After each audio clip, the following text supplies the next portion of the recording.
Ia membuat segala sesuatu indah pada waktunya, bahkan ia memberikan kekekalan dalam hati mereka.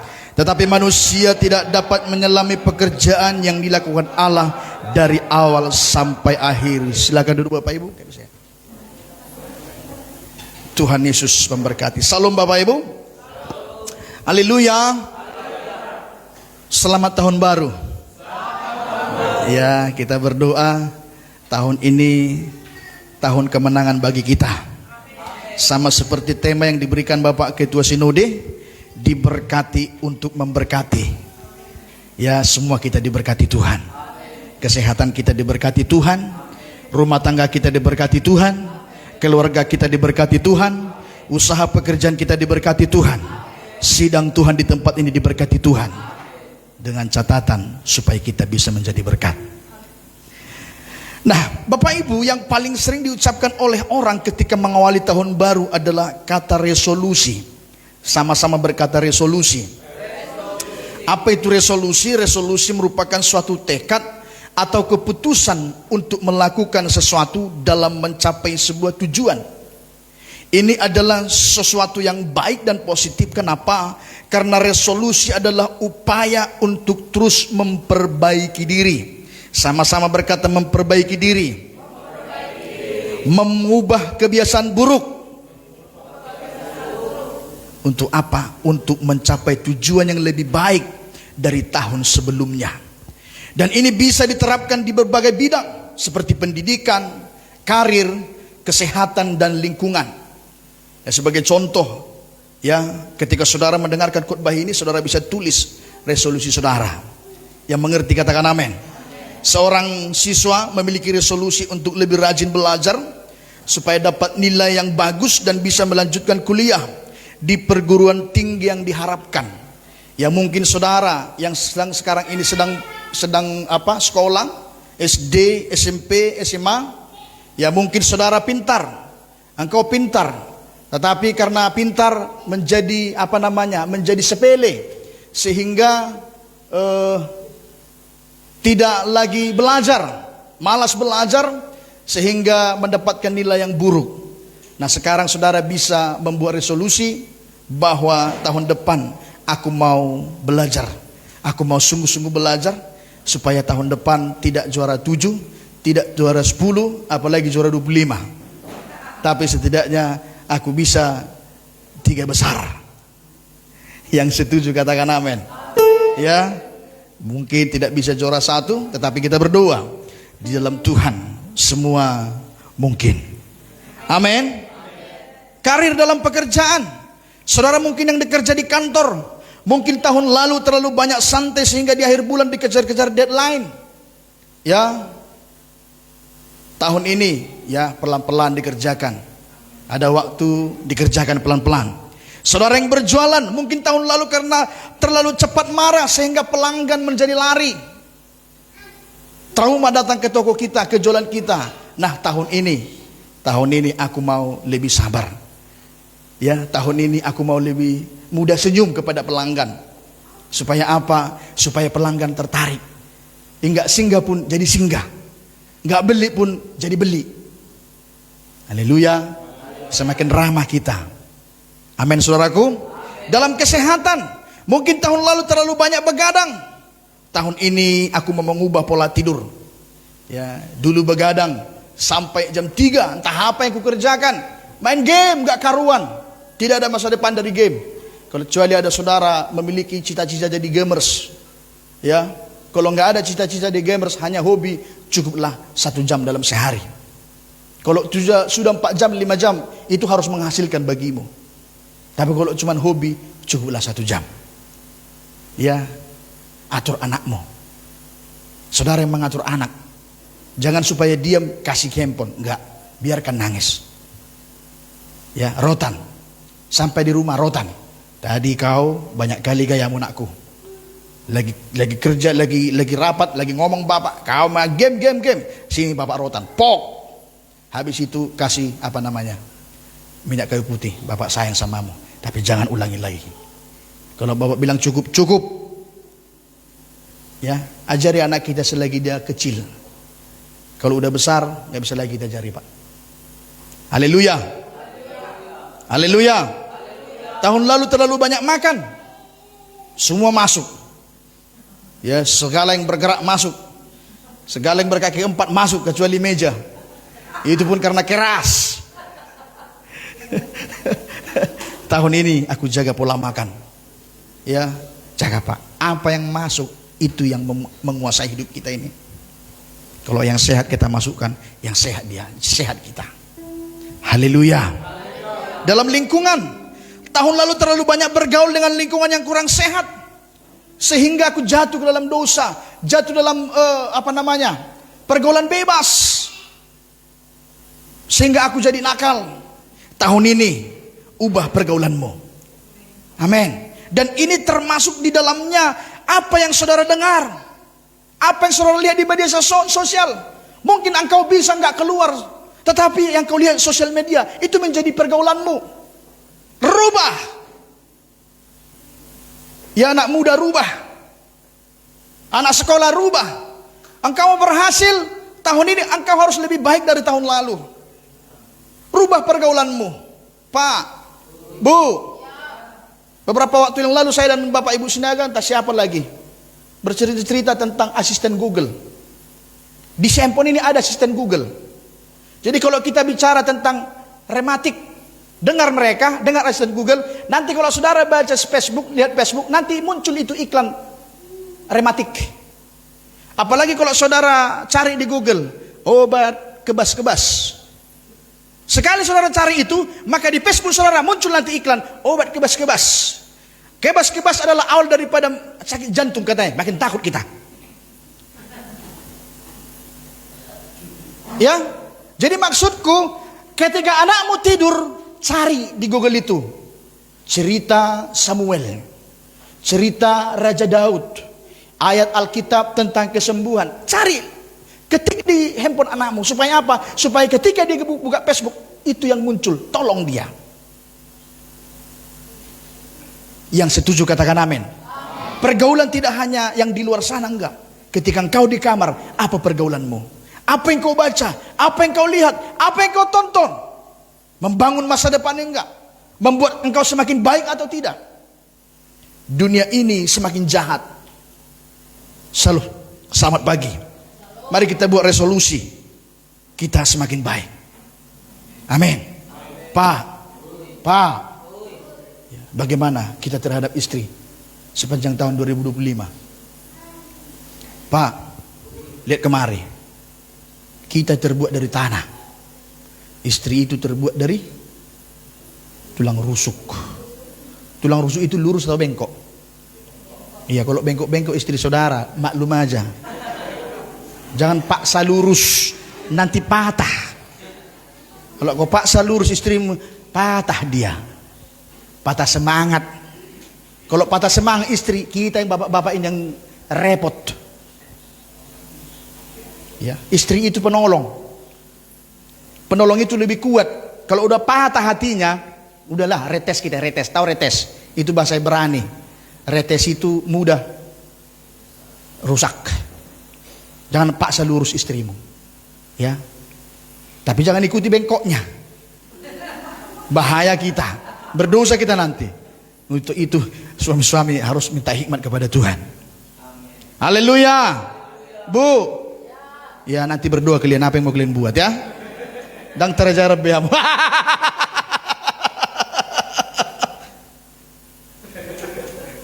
Puas sekali je saya di belakang, mantap ya.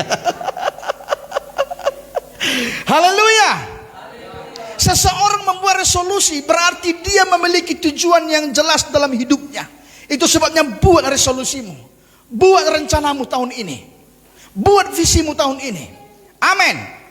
Resolusi menjadi pendorong perubahan pada dirinya, di mana dia mulai merencanakan impian dan cita-citanya. Ia akan lebih termotivasi untuk melakukan perubahan yang positif dalam hidupnya. Ya, dalam usaha pekerjaan. Apa resolusimu tahun ini? Dulu tahun 2025 terlalu boros, terlalu malas bangun. Tahun ini aku mau konsisten bekerja, konsisten mengirit, menabung. Yang setuju katakan amin. Yang mau membuat resolusi tahun ini katakan saya. Yang sudah ada resolusi katakan haleluya. Namun lebih daripada itu, saat ini kita tidak hanya sekedar membuat resolusi. Saya mau mengajak sama saudara untuk mengerti bahwa 1 Januari tidak hanya sekedar merayakan tahun baru. Kenapa? Saat ini kita sedang memperingati hari di mana Yesus diserahkan untuk disunat. Berdasarkan hukum Taurat yang tercatat dalam kitab suci, bahwa setiap anak laki-laki Yahudi harus disunat pada hari ke-8. Jadi itulah yang membuat kepastian bahwa Yesus lahir tanggal 25. 25, 26, 27, 28, 29, 30, 31 dan 1. Dan salah satunya saudaraku, Yesus Tuhan, bahwa dunia harus tunduk kepada satu Masihi. Seluruh dunia, walaupun ada kalender ini, kalender itu, dunia internasional memakai kalender Masihi. Dimulai daripada tanggal ini. Dimulai daripada Yesus diserahkan untuk disunat. Yang setuju katakan amin. Sunat adalah tanda perjanjian Allah dengan Abraham dan keturunannya. Dan Yesus pun disunat. Lukas 2:21 dikatakan, dan ketika genap 8 hari dan ia harus disunatkan, ia diberi nama Yesus, yaitu nama yang disebut oleh malaikat sebelum ia dikandung ibunya. Dan beberapa gereja seperti gereja Ortodok Timur, gereja Anglikan secara resmi merayakan 1 Januari sebagai hari raya penyunatan Yesus. Gereja Katolik, Katolik Roma, harus lengkap ya, nggak bisa hanya Katolik, Katolik Roma, saat ini memperingatinya sebagai hari raya Santa Perawan Maria Bunda Allah dan juga penganugerahan nama kudus Yesus. Pak, Bu, pertanyaannya, mengapa kita tidak disunat? Mengapa kita mesti tidak disunat secara lahiriah? Karena Yesus telah menggenapi hukum Taurat, mengganti sunat lahiriah dengan sunat hati, seperti yang dikatakan para nabi, bahwa sunat fisik tanpa ketaatan hati tidak berarti. Yeremia 4 ayat 4 dikatakan, sunatlah dirimu bagi Tuhan dan jauhkanlah kulit katan hatimu, hai orang Yehuda dan penduduk Yerusalem, supaya jangan murkaku mengamuk seperti api dan menyala-nyala dengan tidak ada yang memadamkan oleh karena perbuatan-perbuatanmu yang jahat. Ulangan 30 ayat 6, dan Tuhan Allahmu akan menyunat hatimu dan hati keturunanmu, sehingga engkau mengasihi Tuhan Allahmu dengan segenap hatimu dan dengan segenap jiwamu, supaya engkau hidup. Inilah dasar bagi kita dalam perjanjian baru, bahwa makna surat dalam perjanjian baru adalah penyucian batin melalui iman kepada Yesus Kristus yang menggenapi janji-janji perjanjian lama. Roma 2:29 dikatakan, tetapi orang Yahudi sejati ialah dia yang tidak nampak keyahudiannya, dan sunat ialah sunat di dalam hati secara rohani, bukan secara harafiah. Yang mengerti katakan amin. Kolose 2:11-12, ini dia makna daripada sunat, yaitu baptisan.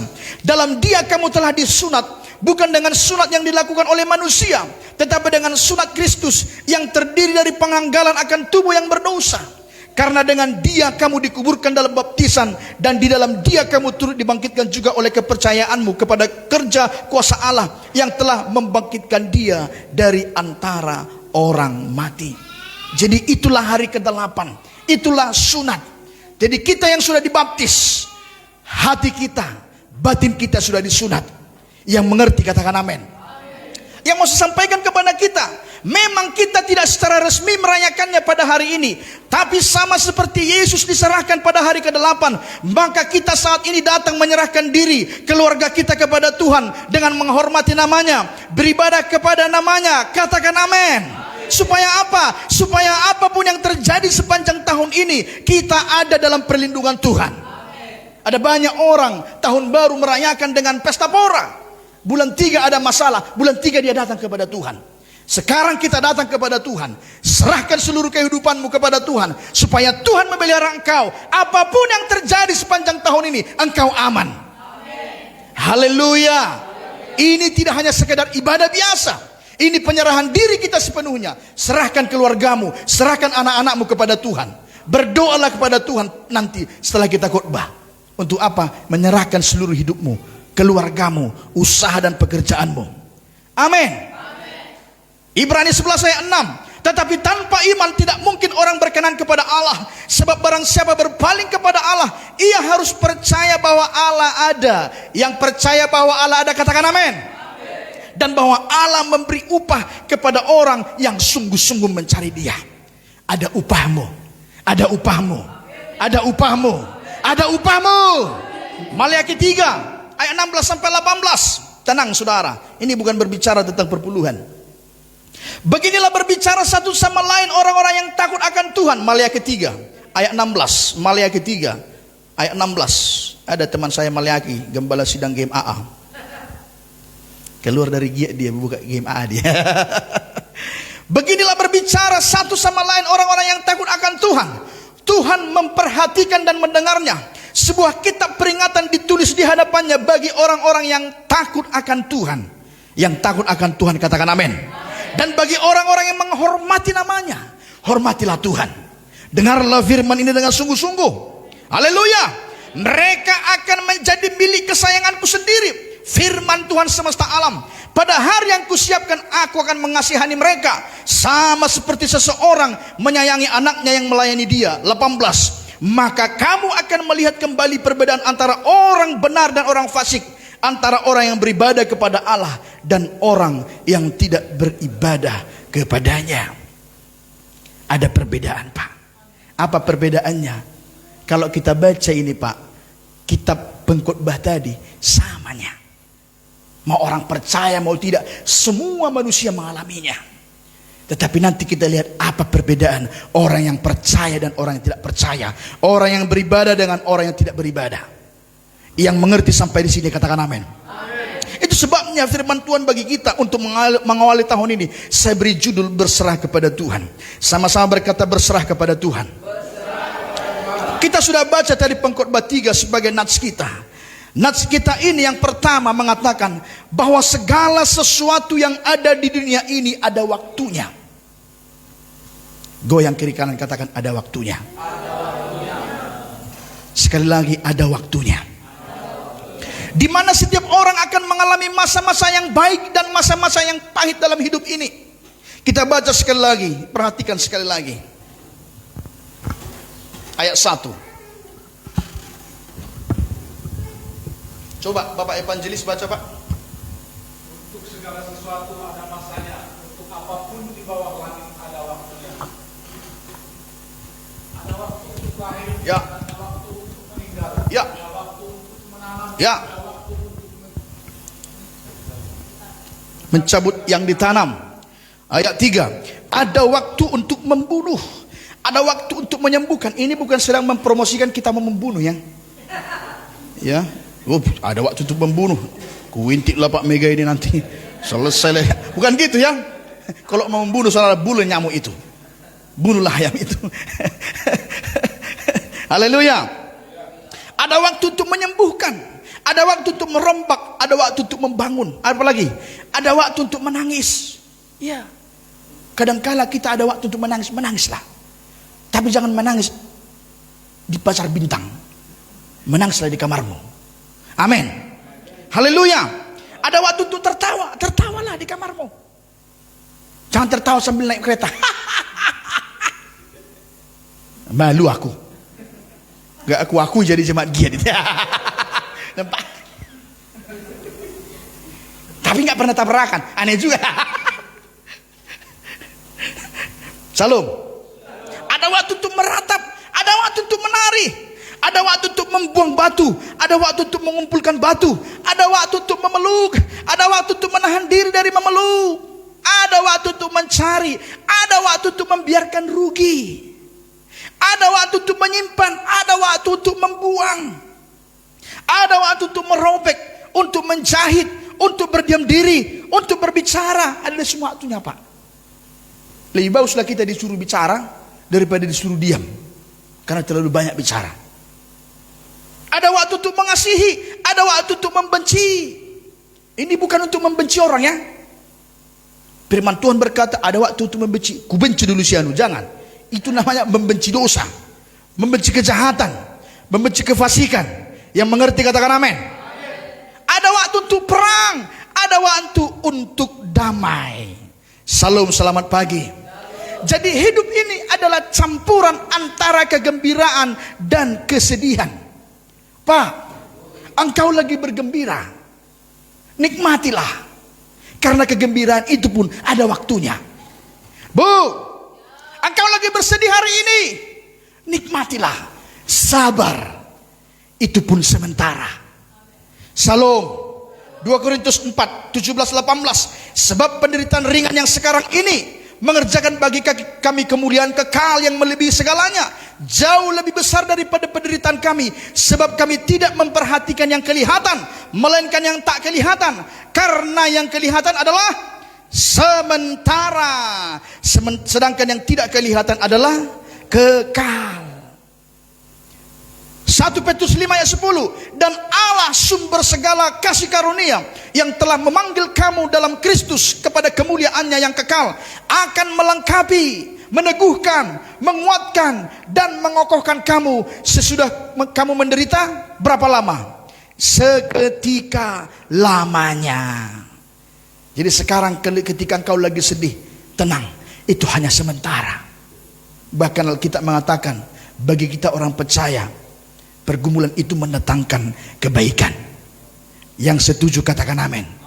Itu sebabnya ketika menderita, jangan lupa bersyukur. Ketika bersuka cita, jangan lupa bersyukur kepada Tuhan. Ketika menderita, jangan lupa untuk datang kepada Tuhan. Jangan mendelay. Yang setuju katakan amin. Yang kedua, nats kita pada hari menekankan betapa kita tidak punya kemampuan untuk mengendalikan apa yang akan kita alami dalam hidup ini. Kita tidak dapat mengatur apa yang bakal terjadi. Kita tidak punya kemampuan untuk mengendalikan masa depan. Kita nggak punya kemampuan, Pak. Kita nggak bisa atur apa yang terjadi pada besok hari. Nggak bisa. Nggak bisa, Pak. Bagian kita pada hari ini, berikan yang terbaik seperti untuk Tuhan. Lakukan yang terbaik seperti untuk Tuhan. Amin. Tetaplah bekerja sungguh-sungguh. Yang setuju katakan amin. Haleluya. Jangan khawatir. Serahkan khawatirmu kepada Tuhan. Bagaimana caranya? Karena kita nggak tahu apa yang terjadi besok. Jangan khawatir. Serahkan khawatirmu kepada Tuhan. Percaya kepada Tuhan. Kenapa? Karena Dia yang memelihara hidupmu. Yang percaya Tuhan memelihara hidupnya katakan amin. Dan tidak hanya memelihara. Yeremia 29 ayat 11 mengatakan, Dia juga mengetahui rencana yang baik untukmu. Jangan khawatir, Pak. Bu, jangan khawatir. Haleluya. 1 Petrus 5 ayat 7. Serahkanlah segala khawatirmu kepadanya, sebab Ia yang memelihara kamu. Jadi bagaimana caranya, Pak? Jangan khawatir tentang hari esok, tetapi setia menjalani hari ini dengan melakukan yang terbaik. Matius 6 ayat 34 apa dikatakan? Matius 6 ayat 34. Sebab itu janganlah kamu khawatir akan hari besok, karena hari besok mempunyai kesusahannya sendiri. Kesusahan sehari, apa katanya? Cukuplah untuk hari ini. Pak, Bu, jangan pikirkan masalah 1 tahun ke depan. Kesusahan hari ini, cukuplah hari ini. Kalau masalahmu 10 kilo hari ini, Tuhan memberikan kepadamu kekuatan untuk memikul 10 kilo itu. Yang mengerti katakan amin. Itu sebabnya jangan pikul beban 1 bulan. 30 kilo kita pikul, capek enggak? Capek. Apalagi kita pikul beban 1 tahun, 365 kilo. Kekuatan kita 10 kilo, bisa nanti gini kita.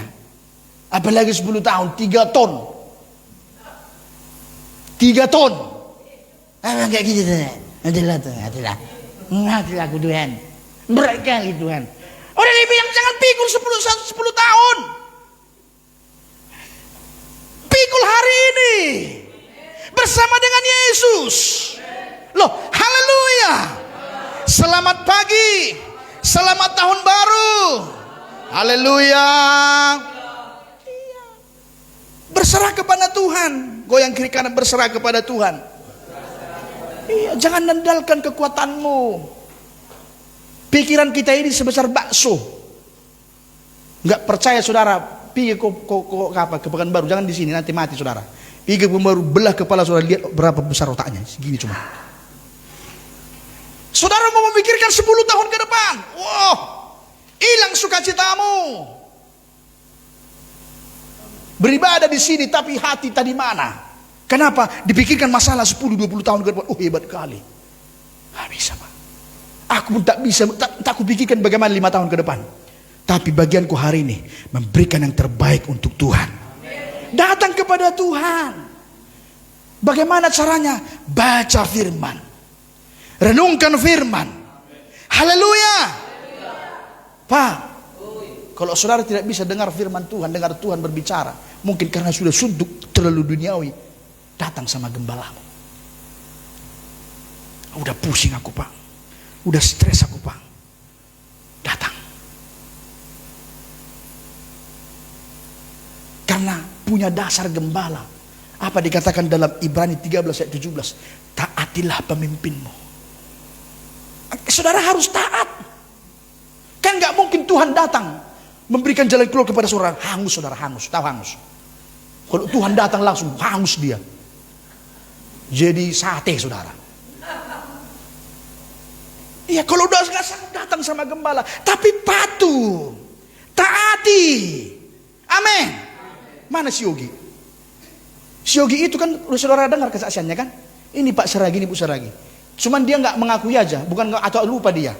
Udah sering kali aku bilang, tidak usah pergi ke sana kemari. Bahkan berapa kali aku bilang sama Bapak Ibu Saragi, tak usah kuliah lagi. Bukan nggak mau aku dia kuliah, nggak mau. Tapi kulihat keadaan Pak Saragi. Kerjakan bengkel ini. 3 tahun ke depan, bapakmu di samping ini buka apa namanya, spare part. Kau jadi kepala mekanik, bisnis, rumah sudah ada. Itu saya bilang. Tapi gas, pergi ke sana, pergi kemari, pergi ke sana, pergi kemari. Terakhir balik lagi bagian CPAB. Ini orangnya, ini satu lagi nih. Ini satu lagi aslinya. Udah aku bilang jangan yes. Kau di sini tinggalkan pelayanan. Kita punya masalah pribadi. Tapi apa dibilang? Aku melayani Pak, bisa aku melayani Pak. Pulang aku tiap Sabtu. Oke, aku bilang. Aku gak bisa maksa. Sampai tiba-tiba Ibu Tobing sakit. Aku bilang sama dia, tinggalkan pekerjaanmu itu. Apa katanya? Siap Pak, aku resign katanya. Resign dari pekerjaan dia. Terakhir resign jadi manajer di sini. Itu kalau patuh kepada gembala. Loh, betul atau tidak? Pak, Bu, saudara datang berdoa kepada Tuhan. Ini masalahku. Dijawab Tuhan, ini buat. Gak ada gunanya itu dijawab Tuhan kalau saudara gak patuh kepada Tuhan. Jangan bawakan yang di hatimu. Nggak selamanya main hati itu enak. Patuh kepada firman. Karena firman ini adalah Allah. Mungkin kok begini. Tuhan itu di atas Pak. Bu. Tuhan itu di atas. Kita di sini. Di sini kita kecil semua. Cuma ini bagian ini. Naik pesawat, kecil kali rupanya. Karena dari atas. Begitulah Tuhan melihat masalahmu. Kecilnya, segininya. Tapi karena kita, besar kali masalahku Tuhan. Besar kali gunungnya Tuhan. Udah dibilang Tuhan, pelan. Slow. Belok kiri sedikit. Enggak mau Tuhan, aku mau lurus. Ya udah, rencana. Tauton.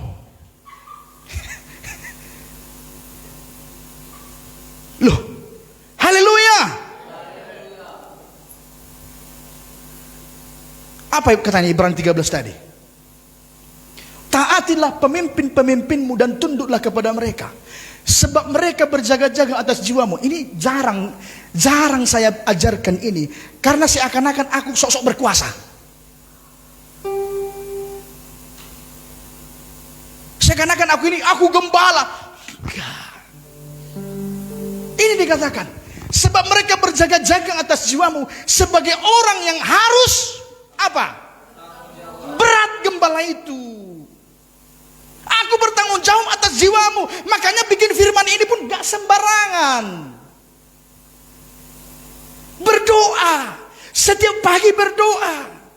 Ada masalah kita pergumulkan kepada Tuhan. Maafkan aku, Pak. Bu, maafkan aku gak sesati pendeta-pendeta lain yang tahu masa depan. Tahu, mungkin saudara suka Daud Tony. Maafkan saya, aku gak sesati dia. Dan aku gak bervisi seperti dia. Aku punya panggilan tersendiri. Aku mau mengajak saudara mengerti firman. Melek firman Tuhan. Tahu menghadapi masalah. Ketika ada masalah, engkau bisa berdiri kokoh. Karena engkau tahu firman. Bukan gak bisa kita bilang tahun ini bulan 10 akan terjadi masa yang sukar. Itu menakut-nakuti, Pak. Aku sedang memberikan firman kepadamu supaya engkau tabah menghadapi bulan 10. Karena orang percaya dan orang tidak percaya, orang beribadah dan tidak beribadah, sama, Pak, sama. Segala sesuatu ada waktunya. Ada waktunya engkau menangis. Ada waktunya aku membuatmu kecewa. Ayo waduh saya minta baru songonon. Apa lagi? Dengan jalan itu mereka akan melakukannya dengan gembira, bukan dengan keluh kesah, sebab hal itu tidak akan membawa keuntungan bagimu. Kalau kami menggembalakan, berat kali rasanya Tuhan, enggak membawa kebaikan bagimu. Sama sekali enggak. Buatlah kami gembira.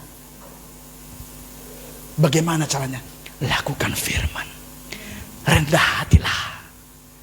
Rendah hatilah.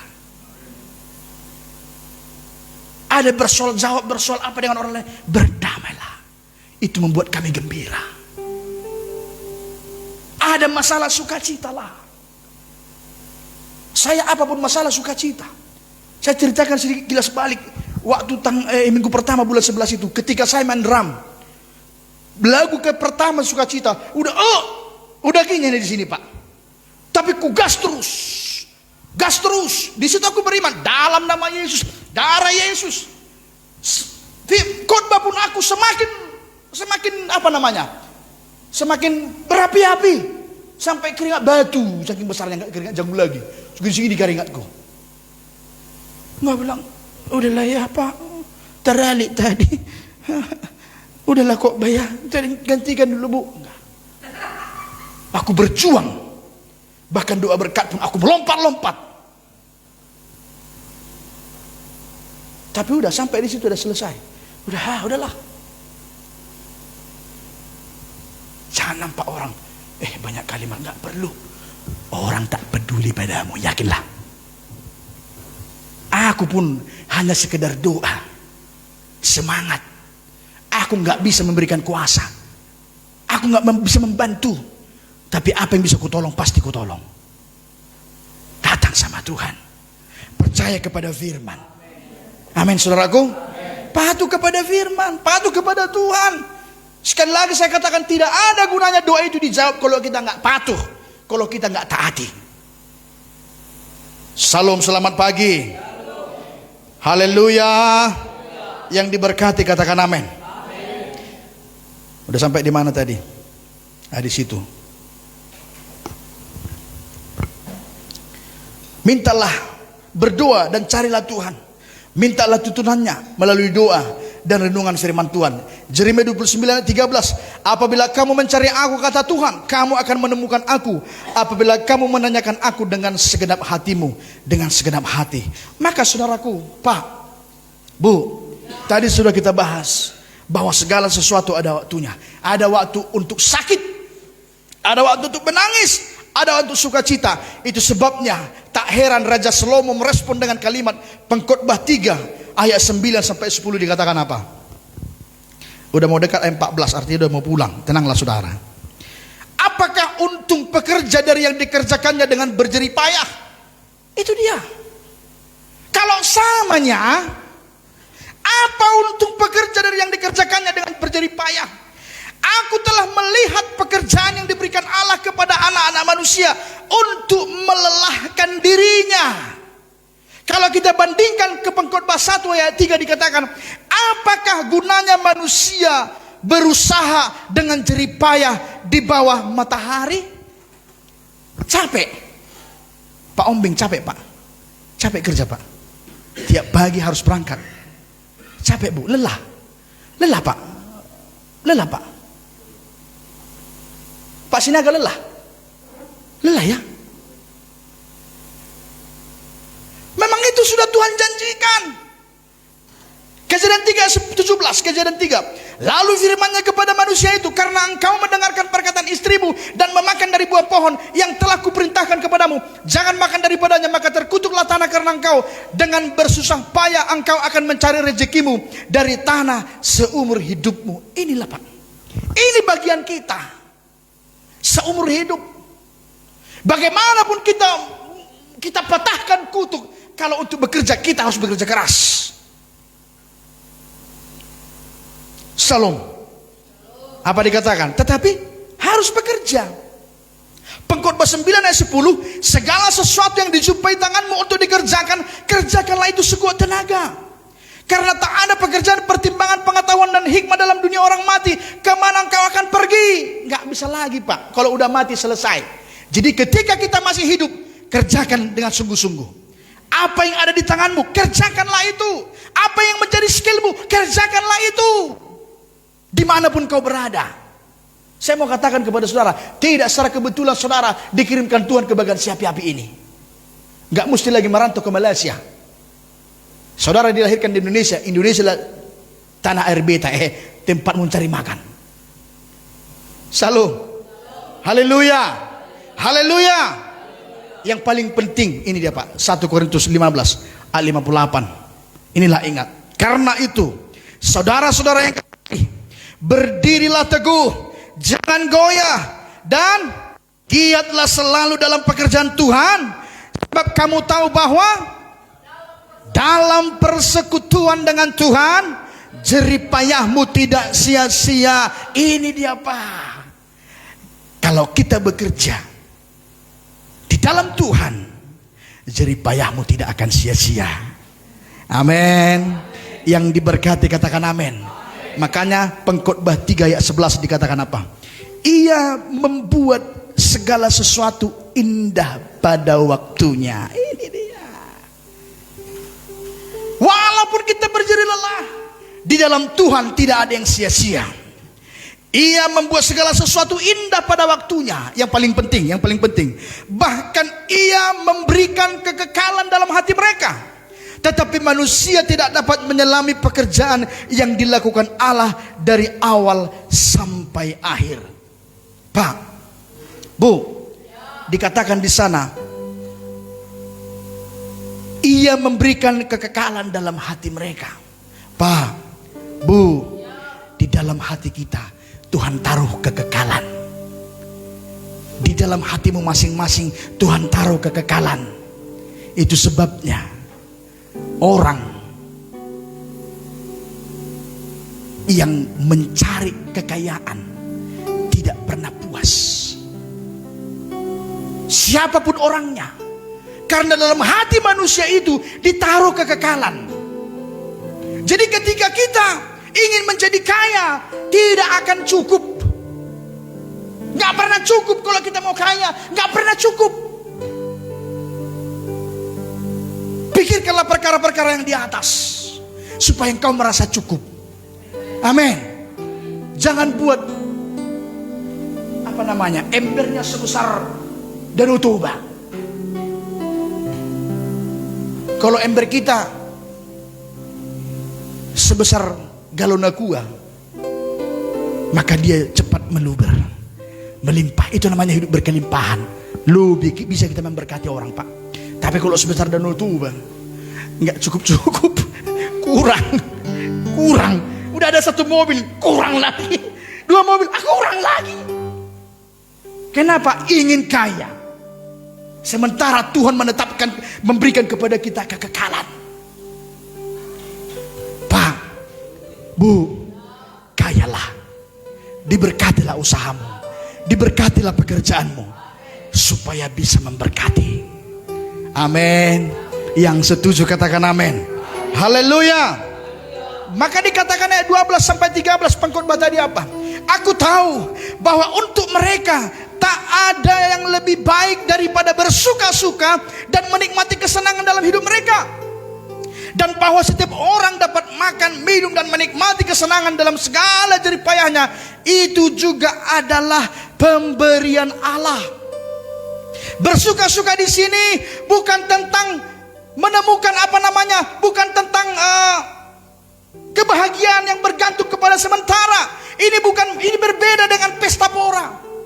Bersuka-suka di sini berbeda dengan pesta pora, berbeda dengan kesenangan dunia yang berlebihan yang cenderung membawa dosa, penyesalan dan kecanduan. Iya, kita memang disuruh bersuka-suka, bersenang-senang, tapi bukan berarti seperti dunia. Pesta pora, berpesta berjoget sampai jam 10 malam. Pengantinnya udah lelah, satu harian berdiri gini. Itu kesenangan duniawi. Kesenangan apalagi? Pergi kita ke warung tuak, di situ kita bersenang-senang. Bukan itu. Itu membuat kecanduan dan penyesalan. Mana ada orang mabuk gak menyesal? Kalau ditanya yang pernah mabuk ini, pernah mabuk, bangun jam 3 pagi sakit kepala, aduh besok gak minum lagi aku, pasti itu. Tapi karena sudah diikat, besok manggil lagi tua itu, sini katanya. Apa dikatakan? Amsal 21 ayat 17. Orang yang suka bersenang-senang akan berkekurangan. Orang yang gemar pada minyak dan anggur tidak akan menjadi kaya. Ini dia. Terus berkekurangan. Saya heran juga di kedai kopi yang di bagian ini. Keluar kita 4:30 udah rame. Tapi yang minum itu Bapak Ibu jangan salah, itu pengusaha kaya semua itu. Datanglah kita orang Batak ya kan, yang tidak ada kerja. Pagi kita di situ jam 8, tengok jam 11 di situ, tengok jam 3 di situ. Lama-lama bertengkar suami istri, nggak ada kerja. Kita ikuti orang-orang Cina yang kapalnya 3. Salam. Haleluya. Haleluya. 1 Yohanes 2, 15-17. Janganlah kamu mengasihi dunia dan apa yang ada di dalamnya. Jikalau orang mengasihi dunia, maka kasih akan Bapa tidak ada dalam orang itu. Sebab semua yang ada di dalam dunia, yaitu keinginan daging, keinginan mata, serta keangkuhan hidup, bukanlah berasal dari Bapa, melainkan dari dunia. Semua itu keinginan daging. Pesta pora itu keinginan daging. Kita pesta harus begini, keinginan daging itu, keinginan mata itu. Saya rindu saudara, kayak si Deborah kemarin pesta, berikan yang terbaik. Kita berkati di gereja dalam nama Bapa, Anak, Roh Kudus, sah. Lalu karena kita bersuka cita, kita traktir orang makan, kita buat makanan yang terbaik. Daging babi kecap, babi panggang. Percuma ada Pak Mega di sini tukang panggang semua, arsik segala macam. Mari kita makan, itu pesta. Haleluya. Haleluya. Yang harus joget sampai malam, harus pakai musik, itu keinginan mata, keangkuhan hidup. Asa hebat di bereng jolma, itu Pak. Asa sangap di bereng jolma, itu keinginan daging, itu keangkuhan hidup. Mari kita rendah hati. Yang mau rendah hati katakan amin. Kesenangan yang berasal dari Tuhan itu apa? Ditandai dengan sukacita, tawa dan rasa syukur. Mazmur 118:24. Inilah hari yang dijadikan Tuhan, marilah kita bersorak-sorak dan bersukacita karenanya. Bersenang-senanglah dengan cara yang memuliakan Tuhan. Yang setuju katakan amin. Bukan yang merendahkan atau membawa dosa. Ya, 1 Korintus 6 ayat 11. Dan beberapa orang di antara kamu demikianlah dahulu, tetapi kamu telah memberi dirimu disucikan, kamu telah dikuduskan, kamu telah dibenarkan dalam nama Tuhan Yesus Kristus dan dalam roh Allah kita. Kita sudah dikuduskan. Marilah kita menjadi orang-orang yang kudus, berbeda dengan dunia. Katakan amin. Siapa yang ada dalam Kristus, ia adalah ciptaan yang baru. Engkau sudah menjadi ciptaan yang baru. Berbedalah dengan dunia. Jangan Pak, jangan beda kita nanti cuman gereja. Beda kita cuman di gereja nanti Pak. Itu pun beda kita cuman tepuk tangan. Lainnya sama di luar. Jangan Pak. Kau sudah disucikan. Amin. Haleluya. Hiduplah benar. Yang setuju katakan amin. Nah, jika kita perhatikan ungkapan berpasangan yang diberikan ini dimulai dengan Pengkhotbah 3 ayat 2. Apa dikatakan Pengkhotbah 3 ayat 2? Ada waktu untuk lahir. Sama-sama berkata ada waktu untuk lahir. Dan diakhiri dengan Pengkhotbah 3 ayat 8 apa? Ada waktu untuk damai. Diawali dengan ada waktu untuk lahir, lalu diakhiri dengan ada waktu untuk damai. Raja Salomo menyatakan bahwa bagi orang percaya, walau harus melewati berbagai hal yang menyenangkan dan menyakitkan, meskipun kita juga mengalami pasang surut seperti orang yang tidak percaya, tetapi ada perbedaannya. Apa itu? Kita dilahirkan untuk berakhir dengan damai bersama Allah. Haleluya. Inilah arti segala sesuatu indah pada waktunya. Bahwa kita dilahirkan memang samanya mengalami semuanya, tapi kita berakhir dengan damai sejahtera dengan Bapa di surga. Haleluya. Maka kita harus bersemangat, karena ini sementara. Pak, Bu, saya tidak katakan kepada saya berdoa tahun ini semua kita diberkati dengan luar biasa. Tetapi saya nggak bisa jamin Pak masa depan, nggak bisa, Pak. Yang mau saya siapkan kepada kita supaya apapun yang terjadi depan kita kuat. Kita percaya bahwa segala sesuatu indah pada waktunya. Kita akan berakhir dengan damai. Haleluya. Masalahmu pun akan berakhir dengan damai kalau engkau percaya kepada Tuhan. Yang diberkati katakan amin. Haleluya. Dengan mengetahui bahwa pada akhirnya kita akan hidup kekal di dalam damai sejahtera bersama dengan Tuhan, kiranya kita mampu menikmati kehidupan ini dan menjalaninya dengan lebih tenang. Waktu kita sangat berharga Pak. Waktu kita sangat berharga Bu. Kita perlu memohon kepada Allah agar dimampukan untuk melihat indahnya hidup bersama dengan Tuhan. Pak, Bu, saya berdoa apapun yang terjadi sepanjang tahun ini, kita tetap bersemangat melayani Tuhan. Kita tetap bersemangat beribadah. Amin. Haleluya. Haleluya. Tetaplah melayani. Tetaplah sukacita. Tetaplah memberkati. Tetaplah tulus. Hidup ini adalah kesempatan. Tidak bisa dua kali Pak. Nggak bisa diulang kita. Aku lajang lagi nggak bisa. Kalau bisa aku diulang kelas 1 SD. Apalagi kalau bisa diulang aku lahir. Aku lahir dari keluarga Putin. Siapa Putin? Presiden Korea Selatan. Korea Selatan. Korut. Kim Jong Un. Iya. Kalau aku bisa memilih, aku lahir dari keluarga Kim Jong Un. Tapi nggak bisa lagi Pak. Ya udahlah. Kalau aku bisa pilih, aku pilih ke Jakarta Pak. Berdebat dengan Habib Rizik, dengan Donditan, itu pilihanku. Tapi nggak bisa.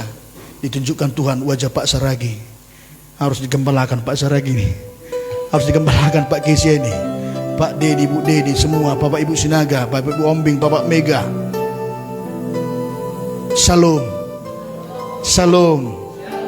Aku mau berguna. Aku mau berguna. Makanya apa yang bisa kulakukan, kulakukan. Aku mau berguna. Hidup hanya sekali.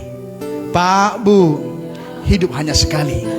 Jangan buang waktu untuk yang tidak perlu. Jangan buang waktu untuk hal remeh-temeh. Haleluya. Mari kita bangkit berdiri, kita nyanyikan satu pujian. Hidup ini adalah kesempatan.